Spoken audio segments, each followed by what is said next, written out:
Bem-vindos aos Direitos da Criança em 30 Minutos. Eu sou Eduarda Castro, da Associação Ajuda a Ajudar, uma associação que promove e defende os direitos das crianças e dos jovens. Esta entrevista faz parte de uma série de entrevistas que Ajuda a Ajudar irá realizar a personalidades relevantes na sociedade portuguesa envolvidas na defesa e promoção dos direitos da criança. Tem como propósito central a celebração dos 31 anos da Convenção sobre os Direitos da Criança e 30 anos da sua ratificação por Portugal. Para além desta comemoração, achamos oportuno promover também a sensibilização e a informação dos direitos das crianças para todos aqueles que nos assistem. Para esta entrevista temos connosco a doutora Dulce Rocha, Procuradora da República, Presidente Executiva do Instituto de Apoio à Criança desde setembro de 2007. Passo a citar um bocadinho, a fazer a devida relevância acerca do seu percurso. É licenciada, doutora Dulce Rocha, é licenciada em Direito pela Faculdade de Direito da Universidade Clássica de Lisboa, ingressou na magistratura do Ministério Público em maio de 1981, exerceu funções nos tribunais judiciais de Setúbal, Almada e Lisboa. Em agosto de 1988 foi uma das fundadoras da Associação Portuguesa de Mulheres Juristas, tendo sido sua vice-presidente durante cerca de 20 anos. Também, em 1991, iniciou funções no Tribunal de Menores de Lisboa, foi membro do Conselho Superior do Ministério Público de 1990 a 1992, integrou o Gabinete da Alta Comissária para a Igualdade e a Família, onde coordenou entre 1996 e 1999 a Comissão Nacional dos Direitos da Criança, que elaborou o segundo relatório sobre a aplicação da Convenção sobre os Direitos da Criança. Como vêem, é bastante longo, mas eu vou continuar mais um bocadinho porque é merecido ouvir. Durante este período fez parte da Comissão Nacional de Combate ao Trabalho Infantil e ao Conselho Nacional para o Projeto contra a Exploração de Trabalho Infantil. Em março de 1999, integrou a delegação de Portugal junto do Comitê para a Eliminação de todas as discriminações contra as mulheres, na Organização das Nações Unidas, em Nova Iorque, a quando da aprovação do protocolo opcional à Convenção. Em novembro de 1999, foi colocado no Tribunal de Família e Menores de Lisboa, onde exerceu funções até setembro de 2003. Em outubro de 2001, integrou a delegação de Portugal junto do Comitê dos Direitos da Criança, discutiu o relatório sobre a Convenção dos Direitos da Criança na Organização das Nações Unidas, em Genebra. Em dezembro de 2002, a Assembleia da República atribuiu-lhe a Medalha de Ouro dos Direitos Humanos, merecidamente. Em abril de 2003, foi nomeada pelo Procurador-Geral da República para integrar um grupo de trabalho a nível europeu que elaborou o relatório sobre a exploração e o abuso sexual de crianças. Em março de 2003, foi condecorada pelo Presidente da República com um grau de grande oficial da Ordem de Mérito.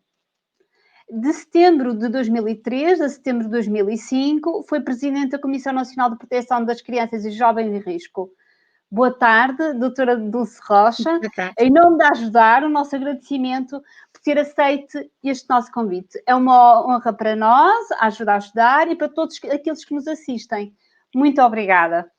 Eu é que agradeço muito terem-me convidado, é sempre um gosto participar nestas iniciativas que são muito úteis porque aproveitamos para divulgar os direitos das crianças, que é realmente o que nos move e uma missão importante.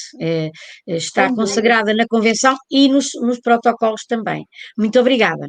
Obrigada a nós. Doutora Dulce, vamos começar, temos algumas perguntas, eu posso, se me permite, vou começar com a primeira pergunta e perguntar o seguinte: hoje, portanto, celebramos 31 anos da Convenção sobre os Direitos da Criança e em setembro passado celebramos os 30 anos da sua ratificação. A Convenção sobre os Direitos da Criança, adotada pela Assembleia Geral das Nações Unidas em 1989, foi um marco universal em várias dimensões. Uma delas é o início do novo paradigma para aquilo que nós entendemos como criança, para o conceito que a sociedade, até a nível global, temos do que é criança. Temos então o reconhecimento da criança como um sujeito de direitos. Doutora Dulce, permite perguntar-lhe, concorda com este novo paradigma a partir da Convenção? Com Qual é a certeza. sua opinião? Eu acho que é muito importante essa pergunta, porque o sujeito, nós considerarmos a criança sujeito de direitos tem um significado muito grande. Antes, enfim, já havia a Convenção de Genebra, já havia a Declaração sobre os Direitos da Criança em 59, também aprovada em 20 de novembro, e foi também por causa disso.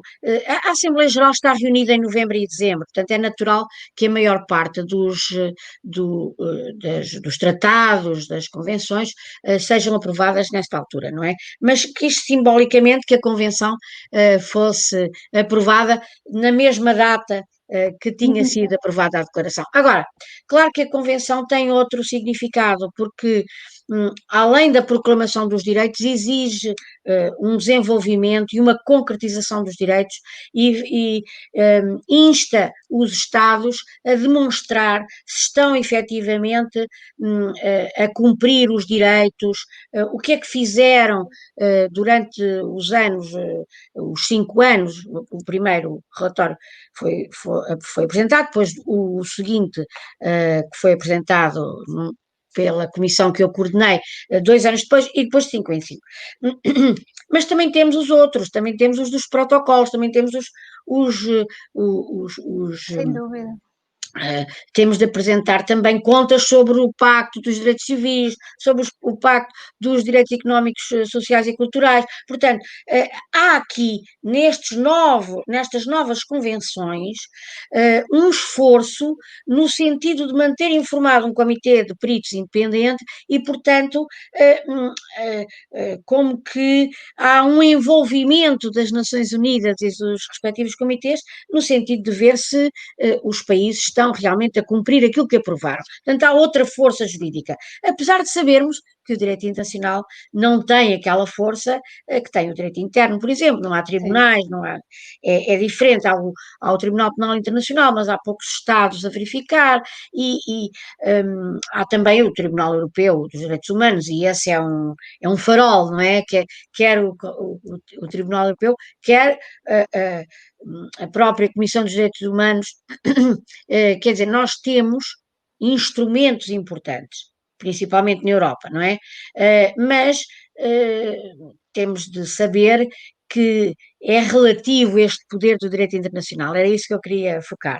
Agora, claro, considerar sujeito de direitos tem um significado especial, porque antes a criança era só objeto de proteção e agora nós consideramos-lo também parte neste envolvimento que queremos que seja a democracia participativa. Nós queremos que a criança tenha também o direito à participação, tenha o direito à palavra, à opinião, e isso é muito importante, não é? Já não faz sentido, por exemplo, considerar que uma criança, um jovem de 15, 16 anos, 17, seja considerado incapaz. Eu acho que o Código Civil não está a acompanhar toda esta evolução que se tem verificado a nível internacional, de dar voz à criança, de considerar que ela que é parte no seu processo de desenvolvimento, que temos de a ouvir sempre, que temos de a envolver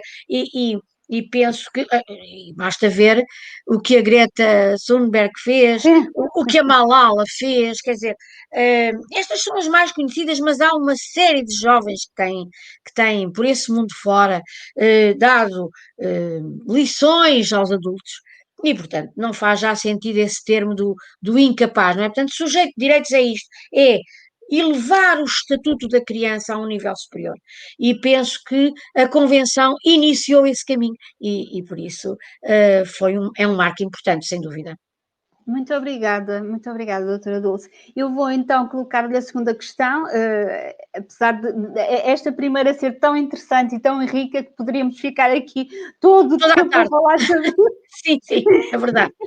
Sim, sim. Portanto, a Convenção, todos nós sabemos que é composta por 54 artigos e nesta questão eu dava destaque aos tais 4 princípios fundamentais. O princípio da não discriminação, o princípio da direito à vida, à sobrevivência e ao desenvolvimento, o princípio do respeito à opinião da criança e o princípio do interesse superior da criança. Doutora Dulce, quer partilhar connosco qual é a sua opinião relativamente a estes princípios?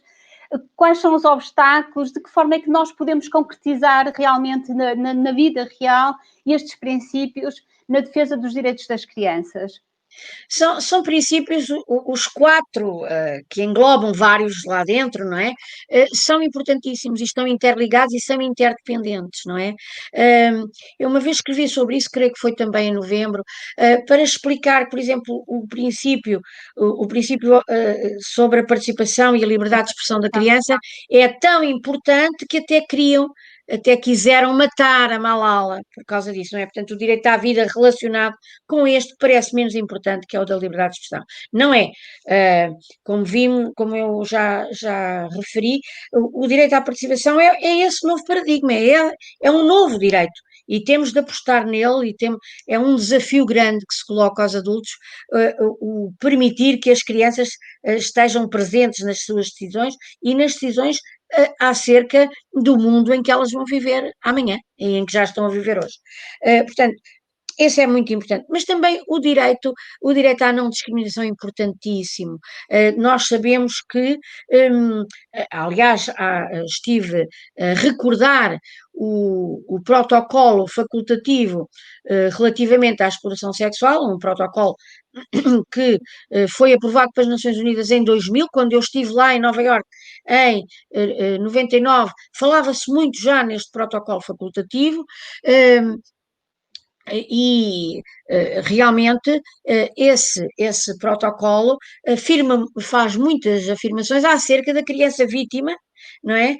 E nós sabemos que essas crianças muitas vezes são revitimizadas, que essas crianças são por vezes até discriminadas por terem sido vítimas de crime, e portanto aquela luta tão grande que o nosso fundador, Tito Moraes, tem sobre o bullying, por exemplo, sabemos que é uma luta contra a discriminação também, não é? Mas, claro, nos países menos desenvolvidos ainda se faz notar mais.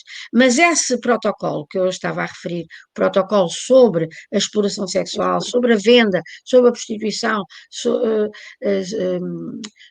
enfim, nós agora falamos mais na questão da exploração sexual, porque as denominações também têm importância. Mas aí fala-se muito naquela questão que hoje também já é reconhecida, por exemplo, na Convenção de Istambul, que as meninas são mais vítimas de exploração sexual do que os rapazes, não é? E fez-se aquele estudo de vitimação que deu depois origem a uma grande campanha por parte do Conselho da Europa, que produziu a dita Convenção sobre a prevenção da exploração sexual e também faz referência a essa questão. Portanto, nós temos muito muito presente a importância de lutar contra a discriminação, quer relativamente às crianças de outras raças, às crianças de outras etnias, às crianças, não é? Como também a questão de ainda se notar uma diferença de tratamento, uma desigualdade de tratamento relativamente às meninas, relativamente às crianças mais pobres, não é? O Papa, na sua encíclica Fratelli Tutti, falou muito na questão das desigualdades que produzem ainda mais desigualdades quando não são atalhadas, não é? Na questão da pobreza, estamos a chegar ao dia, dos pobres, e realmente é uma situação muito grave a questão da discriminação, não é? Portanto, é nosso dever, por exemplo, nós no Instituto de Apoio à Criança verificamos que nesta altura da pandemia, em que o ensino era ministrado à distância, as crianças que nós acompanhamos, as crianças mais vulneráveis, com mais dificuldades económicas, com as famílias mais pobres, que não estavam a acompanhar da mesma forma as aulas à distância. Ou porque não acordavam, ou porque não têm computador e só viam pelo telemóvel e depois rapidamente se desinteressavam e iam-se embora, mas principalmente porque a família ia muito cedo para o trabalho. Ficavam sozinhas. Não eram crianças cujos pais trabalhassem nos serviços, portanto não era suscetível de haver teletrabalho, portanto crianças cujas mães andavam nas limpezas ou cujos pais eram motoristas, ou quer dizer, que tinham mesmo de observar o trabalho real, não é? Presencial, e elas próprias não eram estimuladas a acompanhar as aulas. Portanto, as desigualdades avolumam-se nesta situação. Portanto, temos de estar mais atentos e fazer com que a educação desempenhe o seu papel de elevador social. Temos de os ajudar, porque as crianças sozinhas não vão pelo elevador acima, continuarão sempre na escadinha e cá em baixo, não vão subir, não é?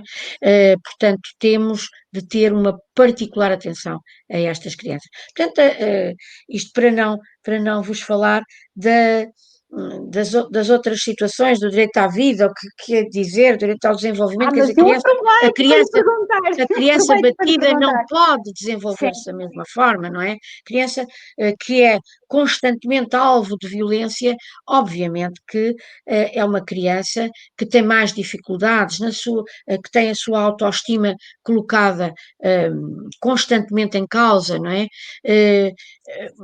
A questão também da sobrevivência, quer dizer, se a criança não tiver condições para se alimentar devidamente, e nós sabemos, por exemplo, o Banco Alimentar contra a Fome tem tido muito mais pedidos, a Caritas ainda outro dia também disse o mesmo, portanto, nós temos de saber que este desemprego que está subavaliado, houve uma subnotificação do desemprego, não é? Nós sabemos que ele está realmente a aumentar de uma forma assustadora e devastadora. Isto vai ter impactos muito negativos nas famílias, não é? E, portanto, o direito ao desenvolvimento também fica posto em causa, porque a pobreza quando é então pobreza extrema, é uma indignidade. Isso já dizia, já quando foi declarado o Dia Internacional pelo Combate à Pobreza, que se assinalou a 17 de outubro, o padre Verinsky, que se manifestou no Conselho da Europa, ele dizia que a pobreza extrema era uma violação extrema dos direitos humanos, porque as pessoas não podiam, e veja os sem-abrigo, não é? Não conseguem exercer os seus direitos. Portanto, nós temos muitos desafios. Agora, evidentemente, que os desafios que temos na Europa são diferentes daqueles que estão na África, por exemplo, ou na Ásia ou na Índia, quer dizer,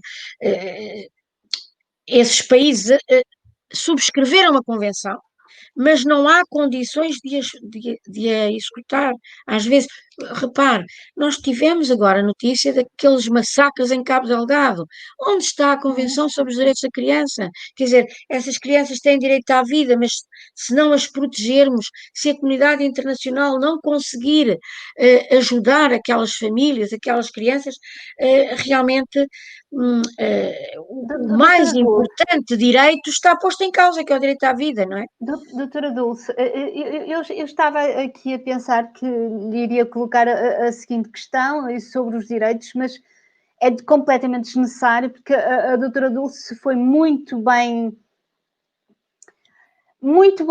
isto é, foi muito clara no sentido em que nos deu realmente todas as informações de quais são os direitos que as crianças têm, mas também que direitos é que estão a ser violados constantemente. Sim, sim, sim, sim. E, portanto, foi precioso o seu testemunho. E quando me fala agora, por exemplo, do Cabo Delgado, coloca-nos a nós como cidadãos que não estamos a experienciar essa realidade, o que nós podemos fazer. Pois eu penso que é isto que vocês também estão a fazer, quer dizer, Nós ao podemos fazer, nós entrevistarem, deste lado. sim, nós somos, infelizmente não somos opinion makers, mas podemos ajudar os opinion makers a falar sobre isto, não é? Podemos chamar a atenção, porque quando me falou de Cabo Delgado, eu quando falei não me arrepiei, mas quando me falou, arrepiei-me. Portanto, isto é uma situação dramática, como foi a da Nigéria há um tempo, como foi a do Paquistão, quer dizer, isto são situações muito graves. Eu ouvi o ano passado aquele médico congolês que ganhou o prémio Nobel, o Denis Sim. Mukwege, e ele falava sobre as violações, mas não era só violações, era tortura que faziam àquelas mulheres. Ele realmente foi tão explícito na sua comunicação que nós ficamos a pensar: será que evoluímos mesmo? Será que não houve uma regressão com estes conflitos armados todos? Não é a Segunda Guerra Mundial, não é o Holocausto, mas em vários locais onde há conflitos armados, há realmente uma violação extrema dos direitos humanos, um desrespeito pela dor física, pela dignidade humana. Parece que a humanidade está em causa, é isso. É mesmo, quer Às dizer, vezes é esse sentimento de que parece que a humanidade está mesmo em causa, o é, sentido mais puro da exato, humanidade. exato. Quer dizer, nós não estamos a conseguir combater a tortura. Nós não estamos a conseguir, apesar da Convenção contra a Tortura, apesar do Pacto sobre os Direitos Civis e Políticos, nós não estamos a conseguir combater a pobreza. Portanto, mesmo no continente mais rico, que é o continente europeu, o certo é que continuamos a ter milhões de pobres. Pensa-se, estima-se que serão 30 milhões de pobres. Quer dizer, isto são números avassaladores, não é? E, portanto, as democracias ocidentais não estão a conseguir realmente cumprir aquele prometido estado de bem-estar. Apesar do Estado Social, nós vemos o que está a acontecer. Então, agora, no tempo de pandemia, nós cada vez pugnamos mais pelo Estado Social, mas o que é certo é que eh, há aqui qualquer coisa que é o sistema do lucro, não é? Que é o sistema do lucro, não é preciso ser socialista, não é? O próprio Sim, Papa fala nesse aspecto, no lucro, sim. eh, que realmente é devastador para as famílias e principalmente para os mais vulneráveis, que são as crianças, não é? Agora, claro, o que é que em Portugal? Em Portugal, eu penso que a situação mais grave continua a ser a violência dentro da família, porque é muito oculta, principalmente a violência sexual. Uh, Continuamos a ter um fenómeno muito oculto, que é muito abafado, muito tabu, não é? No meu tempo falava-se, quando eu era jovenzinha, falava-se no incesto, agora já não se fala tanto, não é? É o incesto, quer dizer, parecia, davam-lhe outro nome, não lhe falavam, não diziam que era violação. Agora já sabemos que é violação, porque as crianças não querem isso, as crianças detestam isso, ficam sofridas, dói-lhes a pessoa que elas mais consideram, a pessoa que podia ser uma referência, trata-as dessa forma. Claro que isso é uma coisa gravíssima, uma tragédia gravíssima, mas está muito oculta, sabemos muito pouco sobre isso ainda.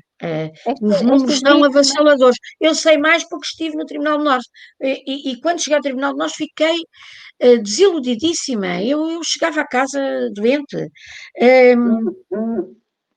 E realmente,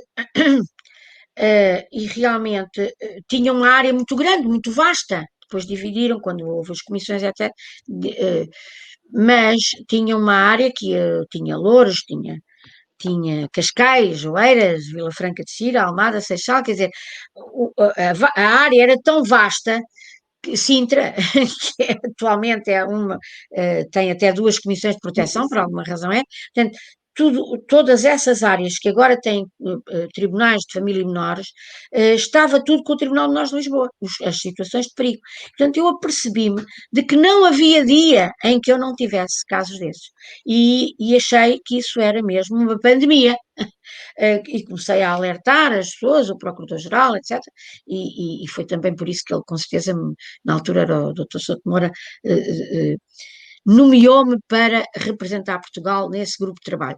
Porquê? Porque tinha acabado de ser aprovado o protocolo em Nova Iorque, em Genebra, creio que foi. Não, em Nova Iorque foi na Assembleia Geral. Foi na Assembleia Geral. Portanto, em 2000, no dia 25 de maio, nunca mais me esqueci, porque o dia 25 de maio é o dia das crianças desaparecidas, e passado pouco tempo começámos a assinalar esse dia sobre as crianças desaparecidas e com aquele fenómeno que lhe está muito associado, que é a exploração sexual. Mas esse protocolo já foi aprovado no dia 25 de maio do ano 2000. Do ano 2000. Nós temos 21 anos de protocolo, quem o conhece? Claro que nós, como estamos na Europa, temos a sorte de depois termos a Convenção de Lanzarote, que foi... mas aquela denominação de criança vítima, temos-lo desde aí, não é? E ainda agora estamos a discutir o estatuto de vítima no Parlamento, não é? De crianças que presenciam a violência doméstica. Quer dizer, eu costumo falar muito na questão das declarações para a memória futura, que são recusadas às pessoas que não são vítimas. E, portanto, os juízes continuam a indeferir os requerimentos, alguns juízes e alguns ministérios públicos, evidentemente, não é sempre, mas há juízes que continuam a indeferir os requerimentos do Ministério Público para declarações para memória futura. Mas não há só isto. As crianças vítimas têm direito, por exemplo, a acompanhamento psicológico. Mas se não tiverem o estatuto de vítimas, não têm esse Exato, apoio. exatamente. E, portanto, há Daí a situações. importância. É muito importante que isso seja declarado, porque nós juristas temos mais essa percepção, mas isso é fundamental que o Parlamento considere que, de facto, essas Eu sei que crianças. é uma causa da doutora Dulce também, não é? Sim, sim. Eu sei que é. Essa A petição petição pública. vai agora ser apreciada e penso que desta vez obterá consenso, Faço mas votos realmente teve de haver uma série de casos em que houve recurso para os tribunais da relação, em que podia não ter sido provido o recurso, não é? Felizmente, parece que a maior parte dos casos tem havido provimento dos recursos, mas haverá casos em que o Ministério Público pode estar muito ocupado com outros processos e não recorrer, Claro, quer dizer, com certeza. não podemos ficar dependentes destas posições pessoais, isto tem de ser clarificado na lei, não é? Portanto, nós temos ainda, mesmo nos países mais desenvolvidos, temos ainda muitas causas, muitas situações importantes que nós não podemos desistir, e então quem abraça estas causas como missão de vida, não é? É Vai impossível. envelhecendo e vê que isto é tudo muito lento, que demora muito, há avanços e recuos.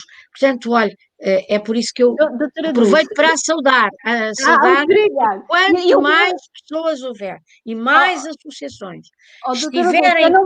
eu não posso terminar sem lhe Sim, fazer uma questão também muito importante, que eu acho que também lhe diz muito e diz muito à sociedade portuguesa, porque quem fala do Instituto de Apoio à Criança fala da doutora Dulce Rocha, e o contrário também é verdade. Portanto, eu gostava muito, para terminarmos, de lhe perguntar de que forma é que o Instituto de Apoio à Criança concretiza os direitos da criança? Olha, na nossa sociedade, de que forma, doutora Dulce? temos tido uma atenção Apesar de nós muito. sabermos muitas vezes Temos como é que tido uma funciona neste atenção caso. muito especial relativamente à legislação, como agora lhe falei do Estatuto de Vítima. Houve também outro caso que foi o, a nossa luta pela revogação do artigo que falava do crime continuado aplicável, a Sim, figura do sim. crime continuado aplicável aos abusos sexuais de crianças, aplicável aos maus tratos de crianças. Quer dizer, isso não podia continuar. A figura do crime continuado é para os crimes patrimoniais, não pode ser para os crimes que têm bens jurídicos pessoais, não é? Os crimes que violam bens jurídicos pessoais.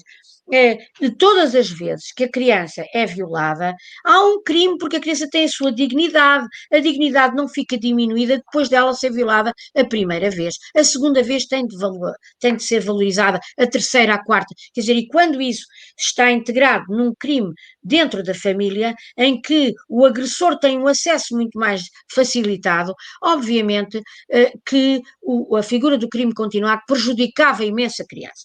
Mas além dessa questão da legislação, também estou-me a lembrar de uma luta muito grande que tivemos para valorizar mais o superior interesse da criança, para que a lei explicasse melhor a questão do superior interesse da criança, por exemplo, sobre as relações afetivas profundas, porque nós queríamos que fosse valorizado esse aspecto, porque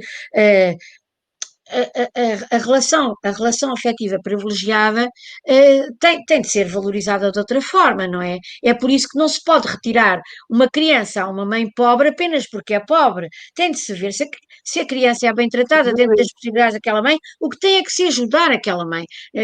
Portugal, aliás, foi condenado pelo Tribunal Europeu num caso de uma senhora a quem tiraram 7 filhos. Eu agora, quando estive a fazer, fiz um artigo recentemente sobre o filme belíssimo da Ana Rocha Souza, Listen, realmente é extraordinário o filme, mas quer dizer, em todos os lados há algum tratamento discriminatório relativamente aos estrangeiros, não são só os britânicos, nós também não tratamos de uma forma, às vezes essas pessoas são prejudicadas por terem outra cor, por terem outra origem, por terem outro país, não é? E nós temos de estar atentos todos os dias, porque isso são estereótipos que às vezes se têm mesmo sem se notar, não é? Mas também lutamos por isso. Agora, além da legislação, temos os nossos projetos extraordinários, temos o SOS Criança, que é dos mais antigas linhas telefónicas que existem na Europa. O Telefono Azzurro de Itália é apontado como muito antigo, mas nós ainda temos Nós não mais somos. idade, exatamente. Uh, e só agora é que a Convenção de Lanzarote veio aconselhar a que existisse um telefone específico para as explorações sexuais e nós já tínhamos esse telefone específico antes ainda do número europeu, que é o 116 000, já agora, também temos o outro número Obrigada, europeu, obrigada. 116 111, portanto o SOS Criança existe não há 37 anos, mas existe há 35 ou 32, já não sei bem. Olha, é de 88, 33 para aí.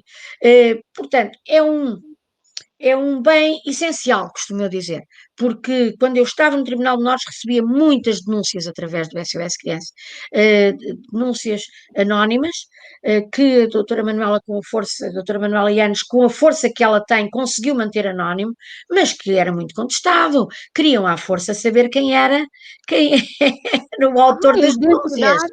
Chegaram a fazer queixas ao Procurador-Geral, mas claro, como havia aquela figura ímpar da sua doutora Manuela Yanes, que viu mais longe antes do tempo, não é? Disse, não, este serviço foi criado para ser anónimo, vai-se manter anónimo, nós não divulgamos. E realmente teve essa visão extraordinária. Também o nosso projeto Rua, na altura, tal como agora se querem um bocadinho esconder os sem-abrigo, não é? Também na altura se queriam esconder os meninos da rua. Diziam que na Europa não havia muitos, e depois houve até a Federação Europeia das Crianças de Rua, que entretanto deixou de ter financiamentos, mas durante muito tempo fizemos parte dessa rede extraordinária.